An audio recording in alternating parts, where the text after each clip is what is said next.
we as individuals and in our lives, especially within our families, we need to be people who talk about Allah. And we need to talk about the Ahlul Bayt, especially the Imam of our time. What I mean by this is that we need to create an environment where Allah is present. Right? They say that the daughter of Allama Tabatabai says in one interview that our father, Allama Tabatabai, used to talk about Allah so much and remind us that He was present and watching over us, that we used to think it would be impossible to do an action without feeling the presence of Allah. Right? That's the way it should be. The environment should be one where we're talking about Allah. You see, brothers and sisters, the way that our children are taught, the way that we ourselves were taught in the educational system, is a way that God has been stripped away from the equation. Right? When you learn about the way that the universe operates, for example, you learn about the water cycle. All of you have, or at one time will study about the water cycle, and you learn about how that the earth, how water moves about in the earth, from rains, from clouds, from water supplies in the earth, right? And people drink it and whatever, it just goes in a cycle. The whole time you learn about that, or you learn about any of the other facts or theories about science, whether it be the way the human body works, or whether it be evolution, right? The whole time you read about it and learn about it, God is stripped away.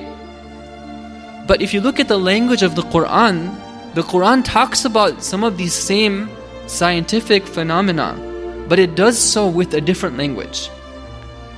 Allah subhanahu wa ta'ala in Surah Furqan 25 verse number 48, وَأَنزَلْنَا مِنَ السَّمَاءِ مَاءً. We are the ones who send down water from the sky. Who's taking credit for it? Right? Who is this action being attributed to? Is it that the clouds, rain is falling from the clouds? Or is it that Allah is causing rain to fall from the clouds? So if it's raining outside, right, as a believer, I should thank Allah for sending us this rain. This simple statement will find a place in the hearts of our children, and it won't leave. Surah 35 verse 9, فَأَحْيَيْنَا بِهِ الْأَرْضَ بَعْدَ مَوْتِهَا. With this water, we cause the dry earth to come to life again. Springtime comes along, I see greenery, I should mention it, I should attribute it to Allah. I said that we should not only talk about Allah, but also about the Ahlul Bayt alayhim salam, especially the Imam of our time. We should be people who frequently are remembering the Imam of our time. In a hadith we're told that, this is from the Ahlul Bayt, Imam Sadiq alayhi salam, he says that you should go and visit one another, and that you should mention our affair. You should mention us, mention the Ahlul Bayt alayhim salam, mention the Imam of our time, even when we get together for a social gathering. Right? In another tradition, we're told that that we should make sure that we should, even if we gather together and we don't say Salawaat in that gathering will be a source of regret for us in the hereafter.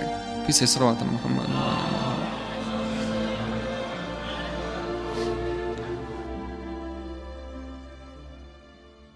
And those who have attained that level, they realize that truly if you have Allah, then you are in good hands and you have company. Whereas if you are estranged from Allah, then you are always a stranger, even if you're surrounded by people.